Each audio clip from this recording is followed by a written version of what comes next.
Warning, the following ZipRecruiter radio spot you are about to hear is going to be filled with F-words. When you're hiring, we at ZipRecruiter know you can feel frustrated, forlorn even, like your efforts are futile, and you can spend a fortune trying to find fabulous people, only to get flooded with candidates who are just fine. Fortunately, ZipRecruiter figured out how to fix all that. And right now, you can try ZipRecruiter for free at ZipRecruiter.com/zip. With ZipRecruiter, you can forget your frustrations because we find the right people for your roles fast, which is our absolute favorite F word. In fact, 4 out of 5 employers who post on ZipRecruiter get a quality candidate within the first day. Fantastic. So, whether you need to hire 4, 40, or 400 people, get ready to meet first-rate talent. Just go to ZipRecruiter.com/zip to try ZipRecruiter for free. Don't forget, that's ZipRecruiter.com/zip. Finally, that's ZipRecruiter.com/zip. Hey, it's Norm. Before we start the show this week, I want you to know there was a small but persistent audio issue with my microphone the day I recorded this, and also next week's episode. So it's been resolved. I know what the problem is, and it won't happen again, but there's this weird buzz, and I apologize, and I hope it doesn't make it excruciating to listen to. My guest sounds great, though. Here, I'll show you.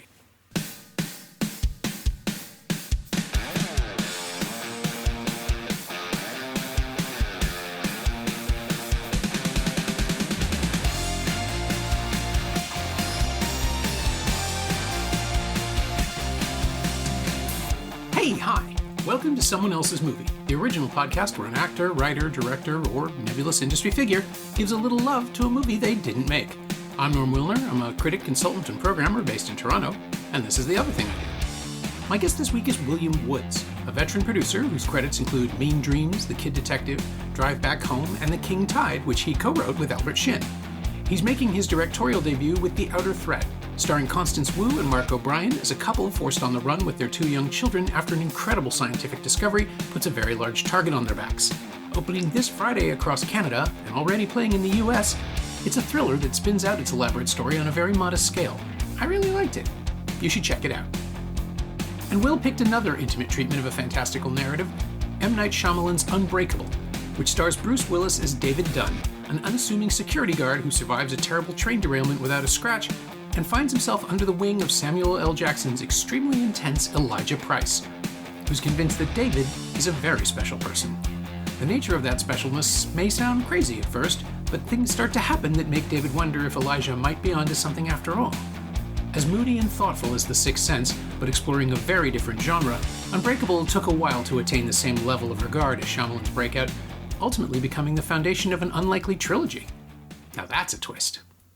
This is Someone Else's Movie. Yeah, Unbreakable is just, I think, kind of just a brilliant script. And I think it's especially enjoyable as a counterpoint to like other more traditional superhero movies. There's not only is it just like more subtle and more character driven, the way that it's shot. I just, from a story's perspective, just love that we could look at, a character that maybe had these traits their whole life, and they're traits that, any human being might have, be especially strong or have like especially dense bones, or, the one sort of, maybe too exceptional like power that he has is this intuition or ability to sort of like picture danger on the horizon. But yeah, I just thought like from a more grounded perspective, the story is taking like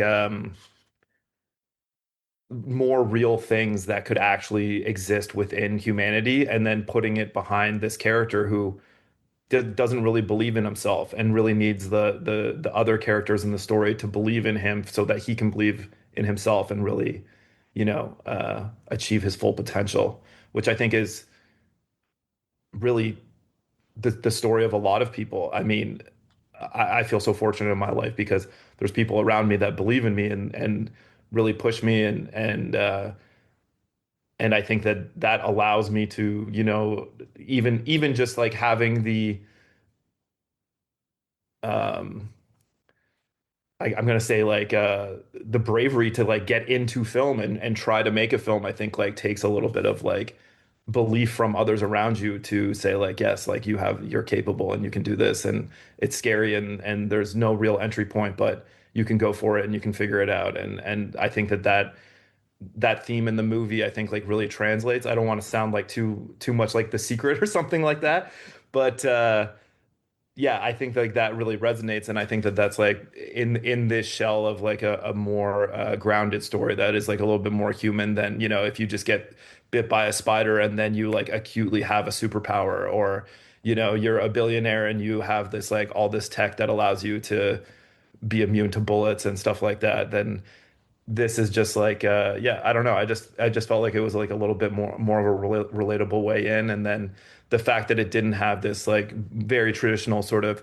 antagonist, like obviously Elijah is nefarious, and it's revealed at the end, to what degree he's not really like the reason that the Bruce Willis character like becomes who he is. And in fact, or he doesn't become who he is because he's trying to defeat some antagonist. He becomes who he is because of this belief from this character and like the belief from his son. And then it's so fun to just like watch that character start to believe in themselves. Like in fact, it's like Elijah's belief in him that sort of is the catalyst, which I found fascinating. And yeah, just an interesting structure that I thought like worked so well. And so because you don't have that traditional villain that the hero is trying to actualize and get over their own personal problems to be able to like take on the villain. You have and which often creates like, interestingly enough, just this very sort of, I would say, boring uh character choice between sort of a deontologist moral path or like a utilitarian normal path. Like there's often a character that they want to save that has like personal meaning to them, Mhm. but they have to, there's the masses, or like the most good for the most amount of people that's at stake on the other side of the equation. And oftentimes they don't even make the moral choice and just figure out a way to save both, you know? But it's being able to do sort of a superhero film and avoid that sort of more boring pitting of like deontology philosophy versus like utilitarian moral philosophy, and have like and avoid that moral, sort of pedantic, moral reasoning.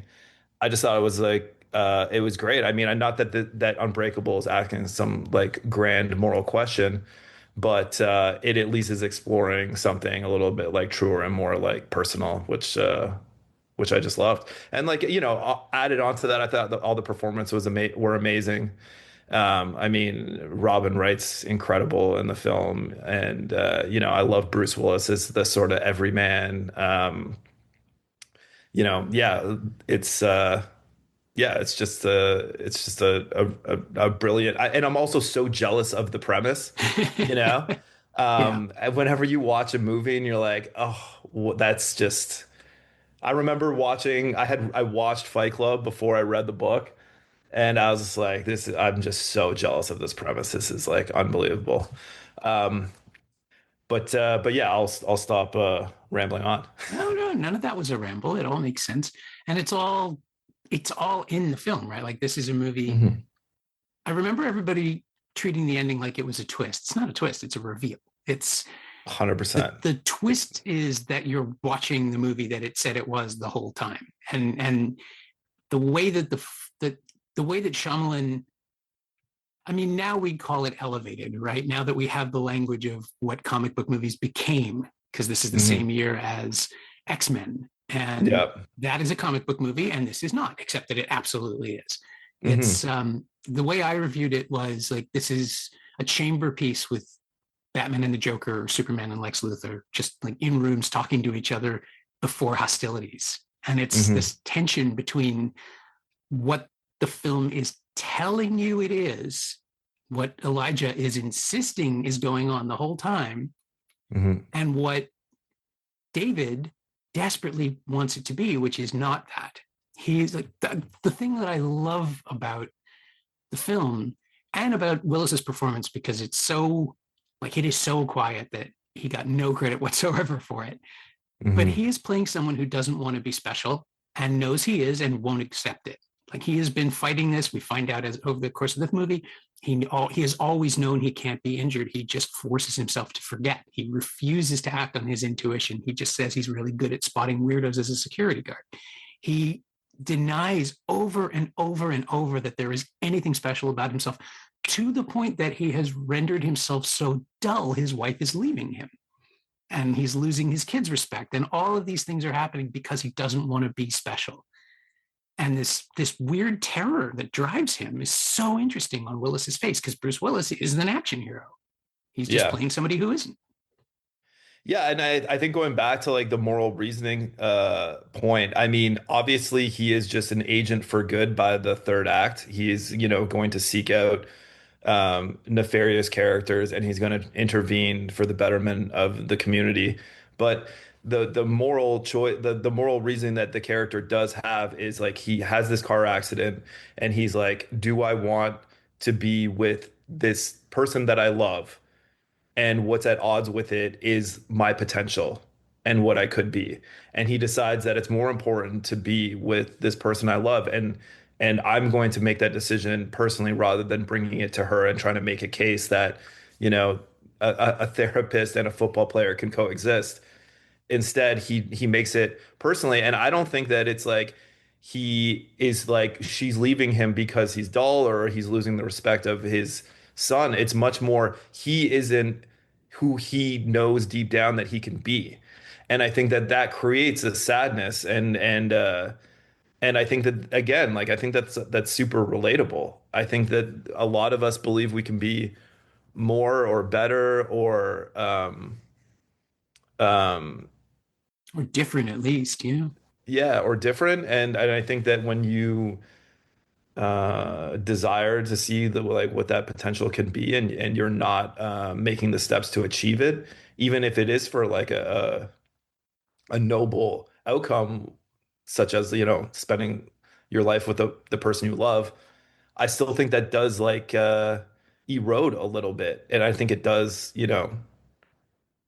take something from you. And I think that we're meeting the character at that point where he knows that there's something material missing from who he is.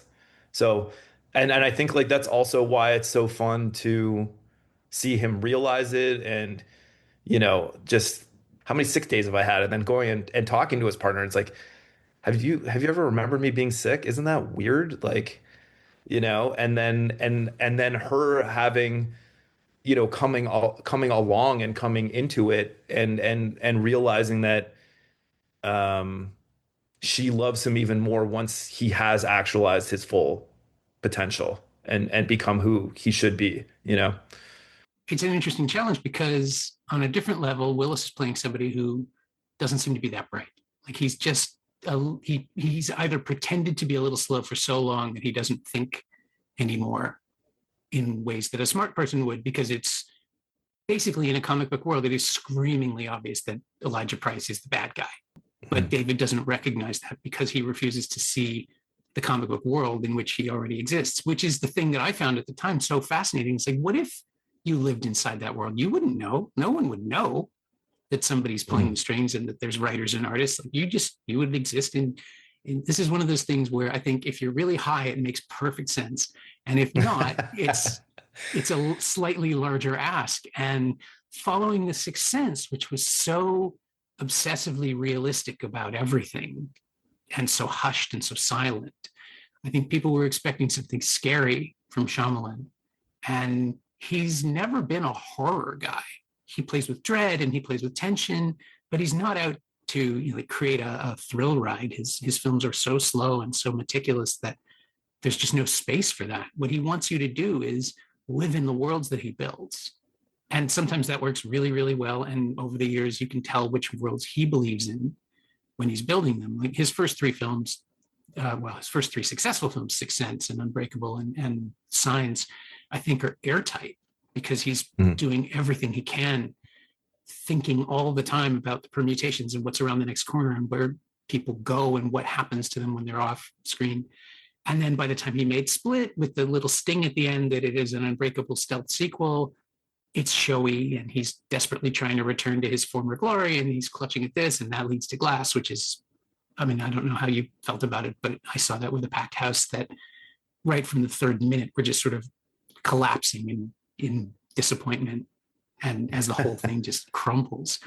But this is for gold. sure. But there's good things about both of them. I think like I didn't love Glass as a film. I thought, Split is an incredible, mesmerizing performance.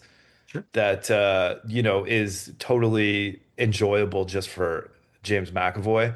I mean, and I do like that they both they both are trying to carry this theme of like belief, and like how this human beings are so capable that it's like bordering on this superpower, and using like anecdotes from real life. Like I love in Split this like because there is real examples of people who have that disorder, some being like, allergic to bee stings and some not being, some being diabetic, some not being. And it's like that, having that anecdotal evidence of like how powerful the human mind is and how much potential is there. And then that playing into the theme of Unbreakable, I thought was like really, really smart. I mean, and Glass, I mean, yeah, I didn't love the film, but even just the I see and I respect him trying to do something different and trying to stay within the themes of the first two, and trying to make it about the world believing that there is this potential in us. Not that I thought like the antagonist or how it was done or anything like that was like especially rewarding, but yeah, I think that if nothing else, I would definitely tip my hat to M. Night for trying to do something outside the what would be like more sort of traditional, and also within the themes of like the first film. So yeah, and that's fair. I think the problem with Glass is that it demands the audience ignore the things we've already seen. You can have a character argue to the other characters that something didn't happen, but we were there, we saw it too, and we saw the objective version. So it's just harder to have any patience for the therapy scenes where it's like, are you sure that's what happened? And 500 people are going, no, it's what happened when I was there too. Yeah. I know. Like, I did love like the Bruce Willis's character's response, be like, she's like, couldn't that just be happen? And he's like, you're inventing a chain of thought that just did not exist. And I was just like, oh, this is like a perfect retort. Like if you were in that session, like personally. Yeah. But like, again, it's also like, the thing I didn't like about Glass is just how kind of far they did take it into like superhero. Like I'm totally on board to believe in like the real world that, he can be especially strong and especially resilient, and have very good intuition. I'm willing to suspend my disbelief for those elements in that sort of world. But I wasn't for, I don't think that he's going to be able, like I didn't want the character to be able to body check down a steel door. You know what I mean? Like now we're in a different territory of like what I think that it was so charming about Unbreakable. Yeah. Well, the beauty of Unbreakable is that there's almost no evidence, right? Like it's stuff that we absolutely see, and we see people responding to with wonder and terror, depending on the circumstance. But you could walk past it on the outside and never know something was going on. Like it is an absolutely self-contained superhero story where a tiny fragment of the human population has any idea that he's saving lives that'll never know they've been saved. And that kind of makes David a genuine hero, as opposed to a conventional comic book character who goes around in a special costume. Like he's wearing a rain slicker. It is actually more threatening to look at him. Like he looks more like the villain than the people he's stopping, because they're just wearing sweats or dark clothes or something, and they're completely anonymous. The contradiction is what's so interesting, The idea that I think there's one shot in one of the Matrix sequels of Keanu Reeves flying around punching people, and it's at such a distance that it's imperceptible. It's the spec doing things, and that's how Mhm. we would respond to something like that. If the humanized version of something is fantastical, it's going to be incomprehensible. Mhm. And that's the thing that most comic book movies, I think, seem to struggle with, because every X-Men movie ends in a gigantic battle somewhere, because the comic books always did, and then Marvel had all those things with stuff falling out of the sky and having to be stopped for like 10 straight years. And that changes the world in a way that those movies can't really handle, because science would proceed and fantastic things would be happening and aliens are real. And what do we do about that? And every time Marvel tried to go back to here's an ordinary person living an ordinary life, it had to be in a comedy version, like Peter Parker in the Spider-Man movies, or Scott Lang in the Ant-Man movies, where yes, it's kind of silly that this person is doing these things, but they do it with such a good cheer, and that they're Yeah. so fun and optimistic that you can't help it. Here's a guy who doesn't want to be seen doing anything heroic. He wants to just not do it at all, but he keeps getting pressed into service. And Bruce Willis has this inherent kindness and goodness as an actor, as a character actor specifically, but over the decades, he's built up this reputation as someone who will do the right thing. So the audience is in this position where they're rooting for him to figure it out. And that absolutely fits this world where he cannot do things like a superhero would do. He doesn't have a framework for that. So he has to do them the way a person would do, which is Yeah. awkwardly and clumsily and without a real plan, because he's not a strategist. He's not thinking about how he's going to handle a threat. He's just walking towards it, expecting that he can stop it. And there's something really convincing about that in that performance. Like, this guy does feel like a high school jock athlete who never really had to think too much about his next move, and then just got comfortable not thinking. Yeah, I mean, I think that I think that it makes it more interesting too, because he is a pro. Like, even though you've watched the film, and in the climax, he's like, he's trying to find out, like, he's going into the train station and trying to find what's the most nefarious sort of like act that I can intervene on. But as an audience, even though we've watched the first two-thirds of the film, we're not like totally convinced that if he takes a shotgun, you know, shot to the chest, he's not going to be dead. So there is like a greater stake there when you're watching a Marvel. And I'm not a big I have I kind of got tired of the Marvel movies pretty quickly. Mm. I know that that's, I think a lot of people's feelings, but even though a lot of people still watch them, and if you enjoy them, that's great. And there's nothing wrong with, just for me, I just didn't find them interesting after a few times. I mean, a few of them, but it is funny what you said too, is what, like, the anytime those big movies like try to reconcile with the real world, it comes like, I think there was one movie where there's a scene where someone from the government is actually kind of like lecturing the Avengers because like they've cost billions of dollars in destruction to these cities. Yeah. And it works great for comedy, but it's anytime you have to try to have like any sort of like real world touch point, it can't be taken on face value. So I think that's an interesting point you made.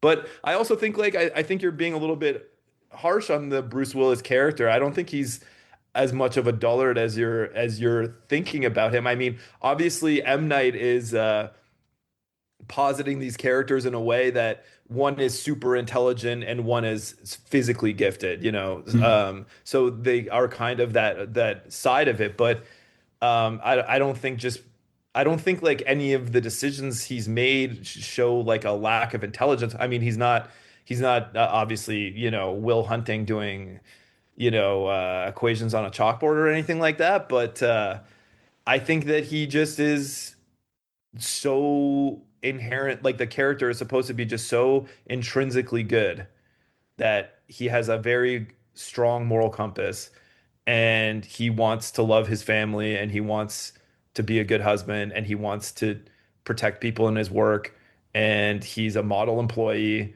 and there's, not too much about him that from afar would be fallible, except for the fact that there's this residual unhappiness because he knows he's an unactualized human being, you know? So yeah, I don't know. Obviously he's a football player and like has that sort of like jock status attached to the character, but I mean, other than that, I mean, is there something about him that you think like he made like unintelligent or unwise sort of choices? Well, no, I don't mean to suggest he's dumb. I think when I said he was limited, I meant he's chosen to limit himself.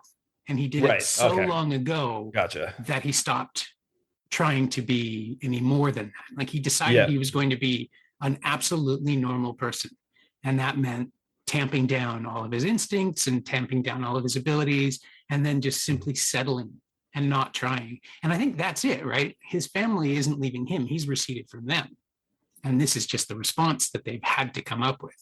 And so turning it Yeah. into this domestic conflict rooted in his own decisions, like he Mhm. has, it's a totally different version of the trolley problem, right? Like you can save everybody or you can save your family. It's just that it's not life or death. It's about happiness.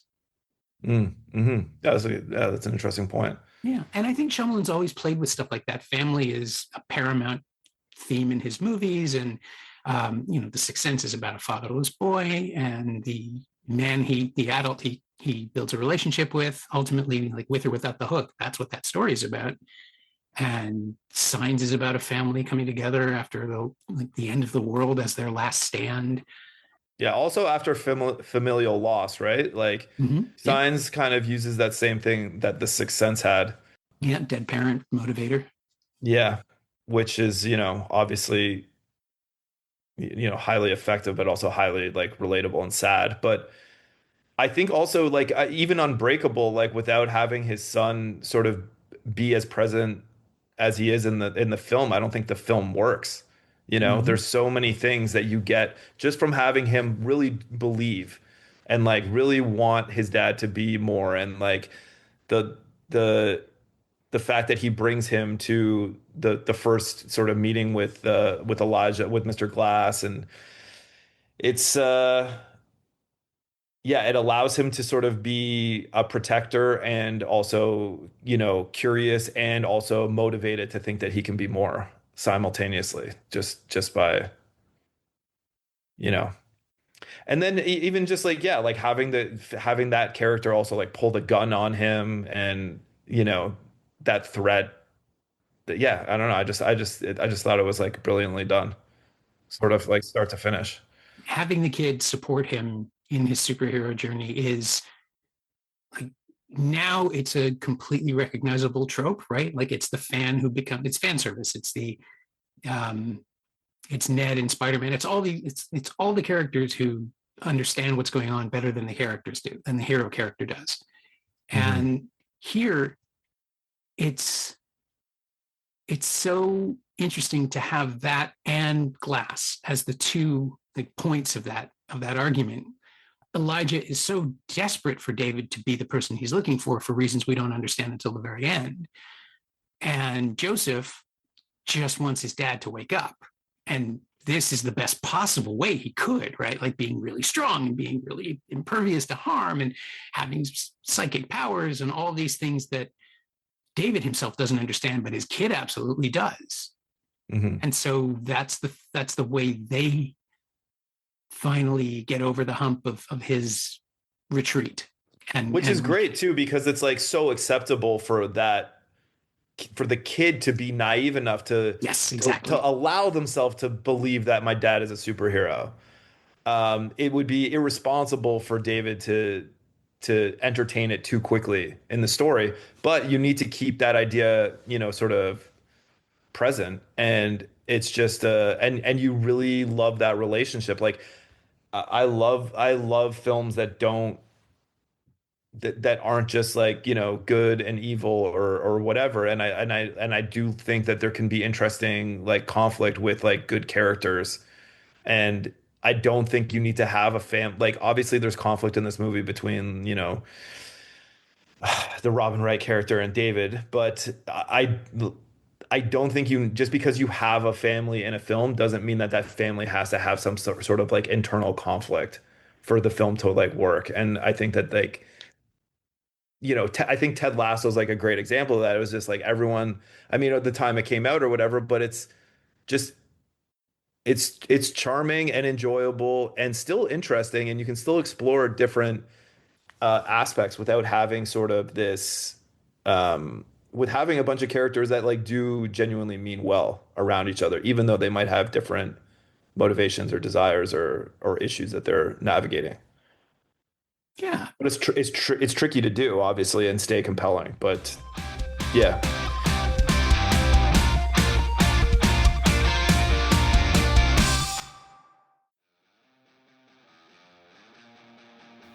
Hey, it's Norm, interrupting my own show to bring you up to speed on Shiny Things, my newsletter about physical media, culture, and the odd streaming project. Last week, I wrote about the new releases of The Christophers, Obsession, Deepwater, Lee Cronin's The Mummy, Mother Mary, and Fuse, and subscribers to the paid tier also got my exclusive reviews of The Odyssey, Lucky, and Best Boy in Friday's What's Worth Watching dispatch. Sign up for a 14-day free trial at shiny-things.ghost.io to see what you missed. You like reading about movies? I like writing about them. Come check it out. It's one of those things, too, where the challenge of the screenplay is to be as reductive as possible and sort of boil everything down to language that people would use, as opposed to heightened technobabble and long explanations. Like Elijah gets a few big speeches, which I think were an absolute joy to write for Sam Jackson, because who else wants to do that kind of dialogue as much as Sam Jackson does? He loves this stuff. Oh yeah, you cannot write something with Sam Jackson's voice while you're writing it because it will forgive too much, you know. No, but he's so good at the gravitas.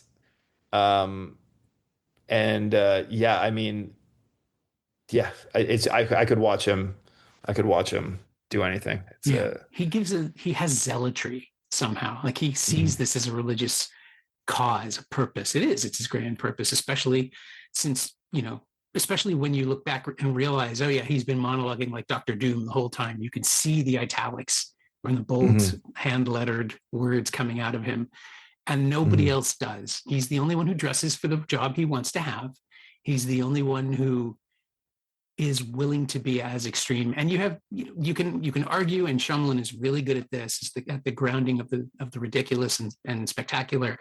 You can argue that his syndrome has locked him into this mentality from infancy, really. Like all he had to read were comic books. He couldn't have social time with friends. He never developed the skills to, lower his voice in excitement.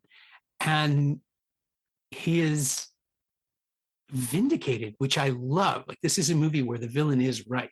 He's terribly wrong about all of the things he's doing. He's doing them all for the wrong reasons, but he's justified. He gets to go to the asylum for the criminally fantastic and be right. Yeah. Which again, in Glass is why it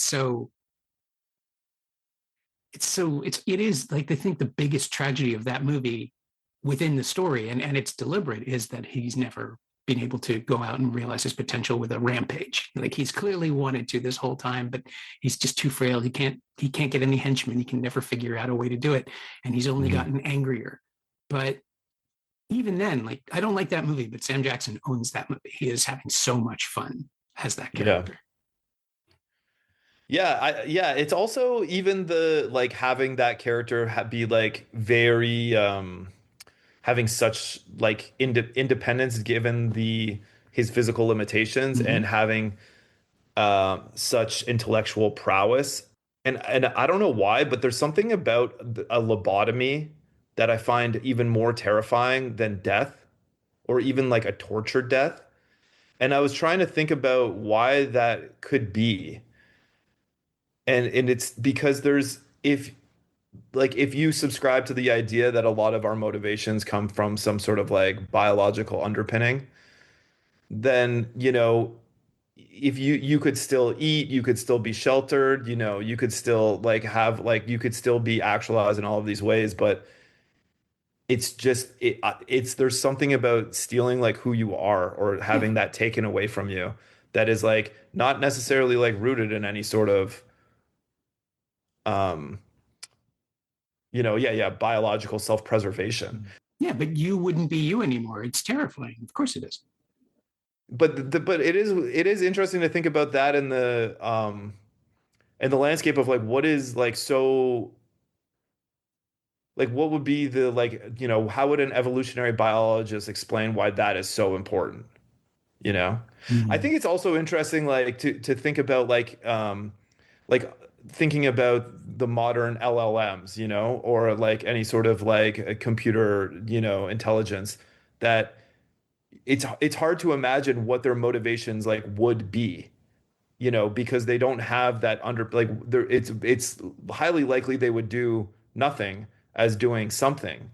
But even without the biological underpinning, there's been like a ton of evidence that these like complex LLMs like do exercise self-preservation, which is like like why? Like why would they like you would imagine or like if you were to guess, you would guess that they're indifferent about their existence or non-existence, But yeah, I just that when because I rewatched the movies to get on this, and I was just like, why does a lobotomy, why is it so unsettling? I don't know. I think it's just a threat to your agency on the most basic level, which is the biological self-preservation. But also, we are the we are the sum total of our brain. It's it's Emo Phillips. He has this great joke. I always thought the human brain was the most incredible feat of evolution in the world, but then look what's telling me that. Yeah, It's exactly exactly. that. While you were talking about the differences in the moral approaches and what you can do versus what you could do, I keep coming back to Unbreakable and thinking, yeah, Mr. Glass is killing thousands of people and David is saving people one at a time. He can never balance that, but he won't stop trying either. So Yeah. I think, and I do think it is ultimately an optimistic view of the world. If there's only one hero and only one villain, that there's inevitably going to be more villains. No other heroes rise up in that time. Why is that inevitable? You think there's more heroes than or more villains than Oh, heroes? just in the movies that Shyamalan is making with this Oh, I character. see, I see, I see. I thought you meant broadly. Oh no, I think that's just what or community organizing is, right? Like, there are always people willing to step up, but in the world that Shyamalan is creating with Unbreakable and then in the sequels, David either gets one villain at a time, or in the end, he's overwhelmed because there's an entire structure designed to defeat him. He doesn't even know it exists. Yeah. But there are no other heroes that have manifested in the 20-year span of those movies. So I think Shyamalan is ultimately, I mean, with Glass, it's incredibly cynical. I don't know if it's pessimistic. I just think he thinks he's delivering twists to the story that satisfy him, but the material, like, he doesn't alter. At that point, he doesn't understand how superhero comics work, and that you need to provide some sort of triumph, unless you've started to agree with the bad guys and decided that David wasn't the hero of his own story, which I don't think is the message of Unbreakable, certainly. No. Are you a big comic book person? Not anymore. I grew up on them. I mean, I was a kid Yeah. in the 80s, so they were everywhere. But I kind of drifted away from them by the time I was 20 or so. I'll go back every now and then, and I admit that James Gunn's Superman movie last year made my heart very happy in a way that very few other superhero movies had. And just because I was a film critic during that whole renaissance, or whatever, the explosion of franchise giant blockbuster superhero mythology, it was to my advantage that I had grown up on them. Yeah. But yeah, I mean, Brian North is writing some great Fantastic Four stuff, but I follow them because I follow him as a writer, Yeah. not because I was a Fantastic Four fan. Yeah. So I guess I'm an interested party more than a fan these days. So if you were to watch Unbreakable through the lens of your sort of 17-year-old comic book interested self, would it intrigue you on that level? Oh yeah, I mean, Yeah. I would have understood. How old was I when it came out? Like 32. So I was still immature enough, I think, to get what he was doing right away and really enjoy it. It's Yeah. and I get why Shyamalan himself is chasing that high, right? Because he spent years in the wilderness not doing things people liked. He was clearly making the movies he wanted to make. This guy has always done that. Hmm. But I think from The Village on, he's kind of struggled with legitimacy in a lot of audiences' eyes. And only recently, since he figured out how to self-fund and free himself from any control, they're not all good, but in movies like Old or Knock at the Cabin. Knock at the Cabin, yeah, is a great adaptation, although he does sell out the book a bit in the end, because he needs to leave his own signature on stuff. And so when he's working in adaptations, that's always awkward and weird. Like Old was the same way, where the graphic novel that it's based on is far crueler than the movie he made, to the point where the last 20 minutes of Old requires a great big explainer sequence that makes sense of things that don't make sense. In the graphic novel, like it's all about just stumbling onto this thing and being doomed. And he has to give you 15 minutes of pharmaceutical conversation. And well, we're doing, again, it's a moral question, right? We're doing this for this reason, and these people will suffer so others won't. That's him. That's M. Night Shyamalan, who loves his characters and doesn't want them to suffer needlessly, even though he works in genres where that is unavoidable. Like Knock at the Cabin is about people killing each other to make other characters feel bad. It's unavoidable in that material, but he sees the twist and races towards that instead. I don't know. I'm fascinated every time he makes a movie. I want to see what he's done and how he does it, because he is an incredible visual stylist. He's just chasing the high that I don't think you can recapture anymore, because it was all based on novelty. No one had made a superhero movie like this before, and no one will again. He's made 2 of them, and they're still not this. So yeah, but I mean, the other thing too, though, is like I always love when like a script is ahead of me. You know, like there, and it just like lives with you. Like I love, you know, like Seven.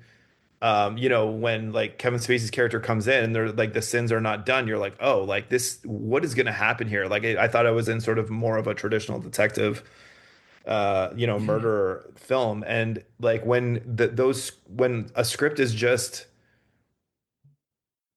yeah, and I think that he has shown that he can be excellent at that, and I think that's like one for me, like some of the most satisfying watches, especially like first watches, you know. So it's he just believes, I think, that the twist will justify everything that he's done before, and it doesn't always. It does in Unbreakable, because as we said, there is no twist really. It's just the revelation of the nature of the story that you've been watching.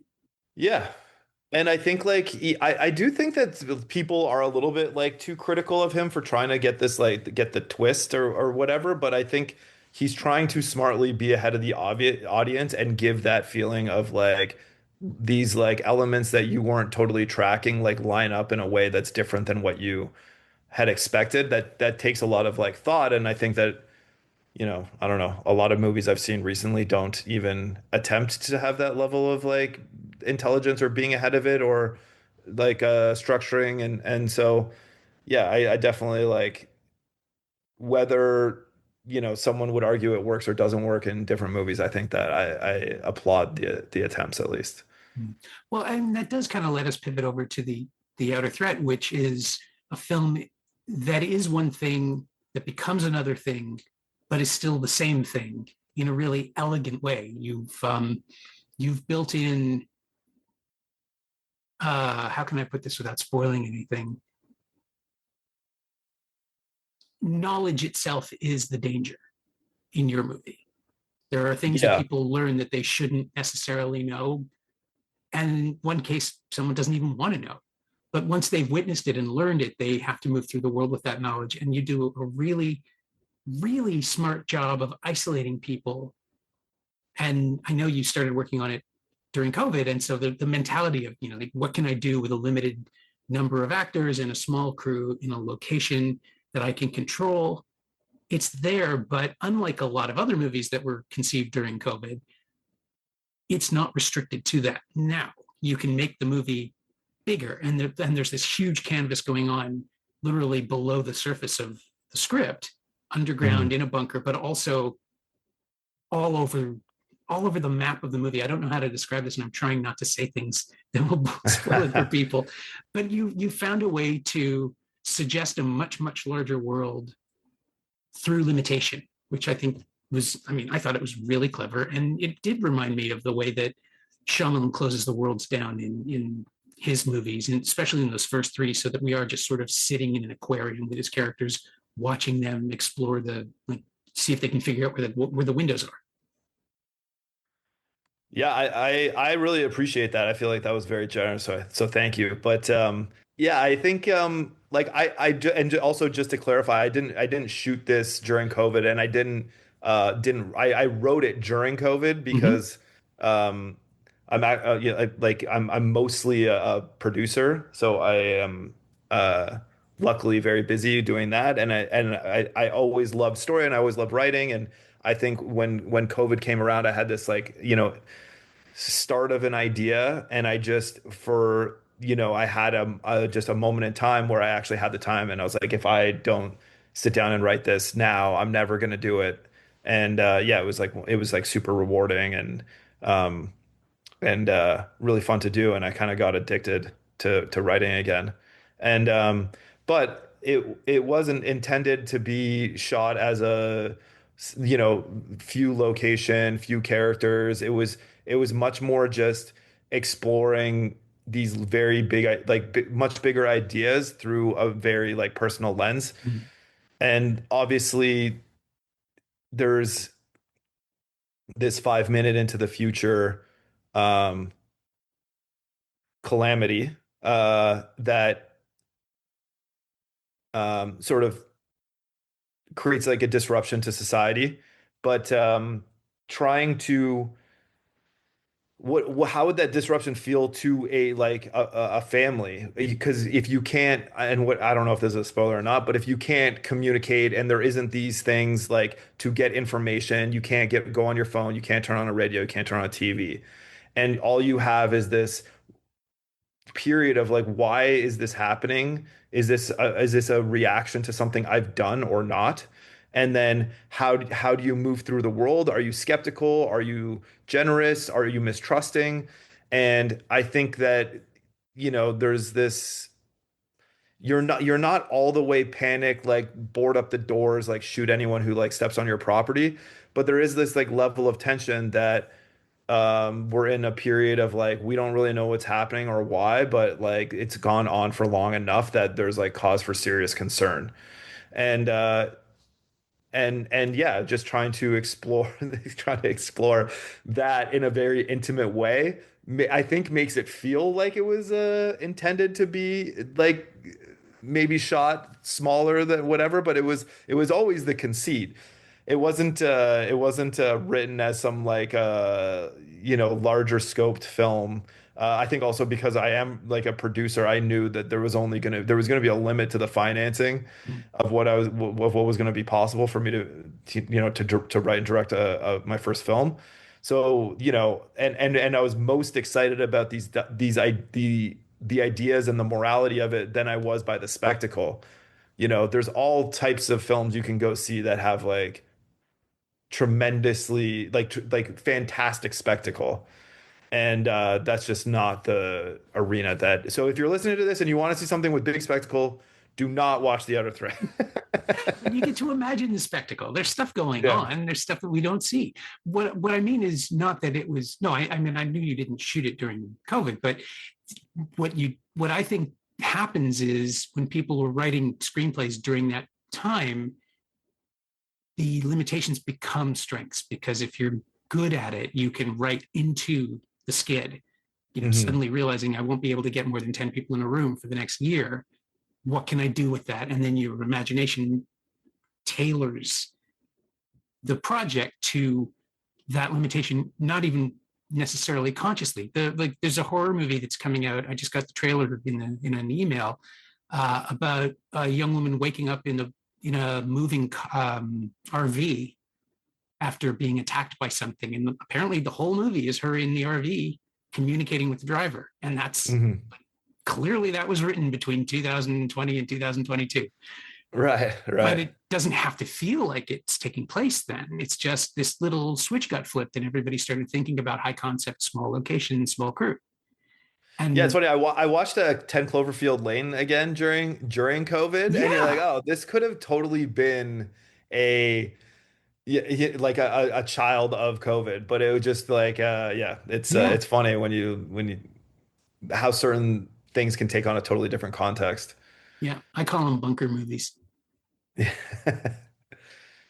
very apt. Yeah. Well, but the Yeah. thing about and yeah, what was I going to say? The most important thing that keeps coming back in the outer threat is the family relationships. The fact that these are four people who are sticking together and saving each other because they're the same person. Like they're all like the kids are absolutely their parents' children. There are characteristics and qualities.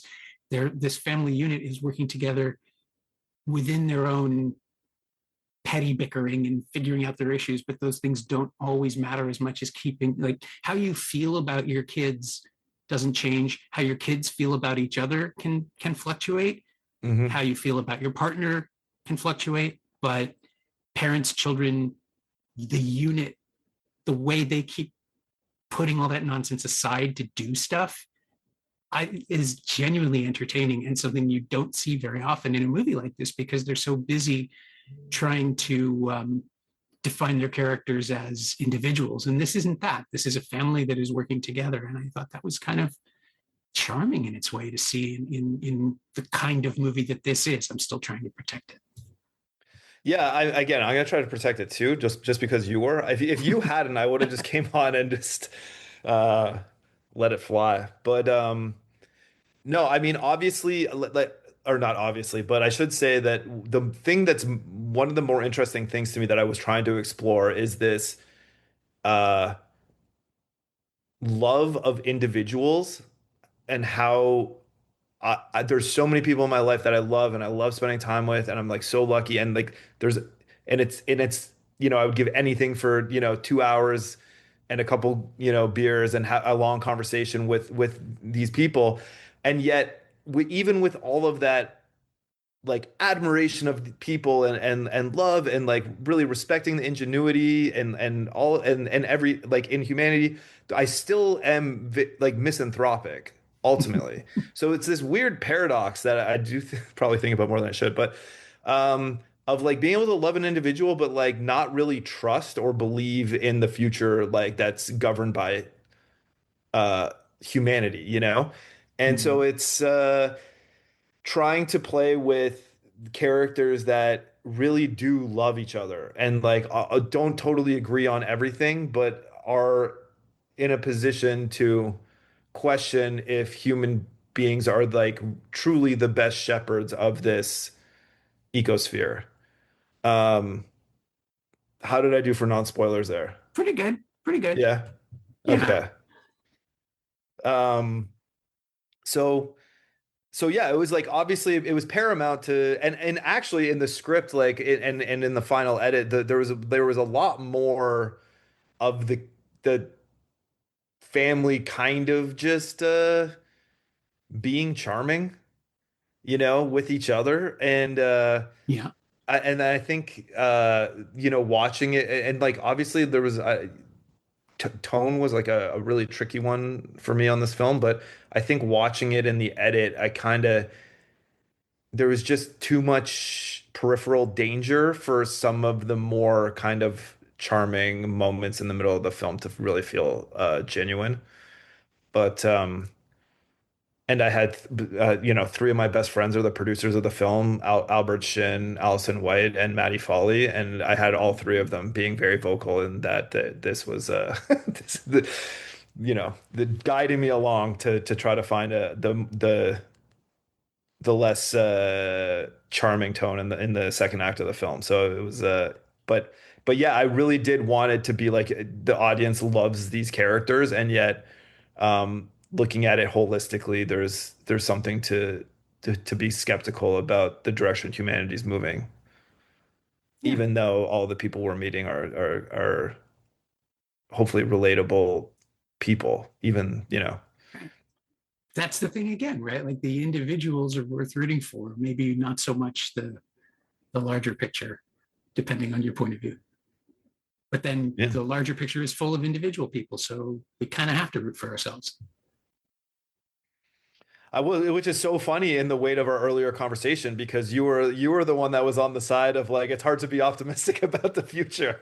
Oh yeah, it But is. I'm not saying it's impossible. I'm just saying it takes effort. yeah, Which is true, yeah. My thanks to William Woods, whose first feature, The Outer Threat, opens this Friday across Canada.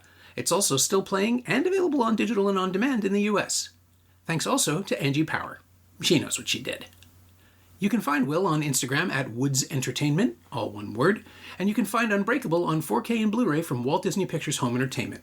It's also streaming on Disney Plus in Canada and available to rent or buy on various US VOD services. You can find me on Blue Sky at Norm Wilner, and you can find this podcast there at Semcast, S-E-M-Cast, and on the web at someoneelsesmovie.com. The first year of the show is still available for just $20 at payup.com/Semcast. That's the first 52 episodes of Someone Else's Movie, 40 of which aren't currently available anywhere else. And check out my newsletter, Shiny Things, at shiny-things.ghost.io. I think you'll enjoy it. Our theme song is by The Last Year. If you like it, or the show in general, please say so. Leave a review wherever you've been listening. Every little bit helps, it truly does. And check out the other shows on the Frequency Podcast Network while you're doing that.